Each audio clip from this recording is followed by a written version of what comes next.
Saudara, untuk mencegah semakin berkembangnya paham radikalisme di masyarakat, Kodam 14 Hasanuddin Makassar membentuk website anti paham radikalisme. Website yang diberi nama Bela Negara ini bertujuan untuk membendung pengaruh buruk yang bisa saja masuk dari dunia maya. Masuk dan berkembangnya paham radikal di masyarakat. Salah satunya diduga dari dunia maya yang kini bisa diakses di mana saja. Karenanya, Kodam 14 Hasanuddin merasa perlu adanya pencegahan yang juga dilakukan di dunia maya. Website Bela Negara pun dibuat untuk menyasar sejumlah aplikasi sosial media yang rawan menjadi senjata masuknya paham radikal. Kehadiran website Bela Negara ini nantinya dapat mempersempit ruang bagi para pelaku atau oknum penyebar teror yang mengajak netter untuk menjadi pengikut ajaran mereka.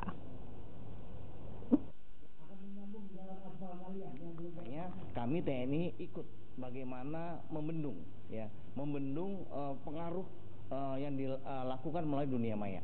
Ya, jadi kita membuat sebuah kontra narasi. Kita Kodam mempunyai website, website informatif tentang kegiatan Kodam dan website Bela Negara. Ya, dengan menggunakan segala macam media sosial yang ada. Ya, nah kita membantu. Yang pertama membuat kontra narasi. Artinya narasi-narasi kekerasan yang mereka keluarkan di media sosial, ini kita lawan dengan narasi-narasi yang bersifat damai.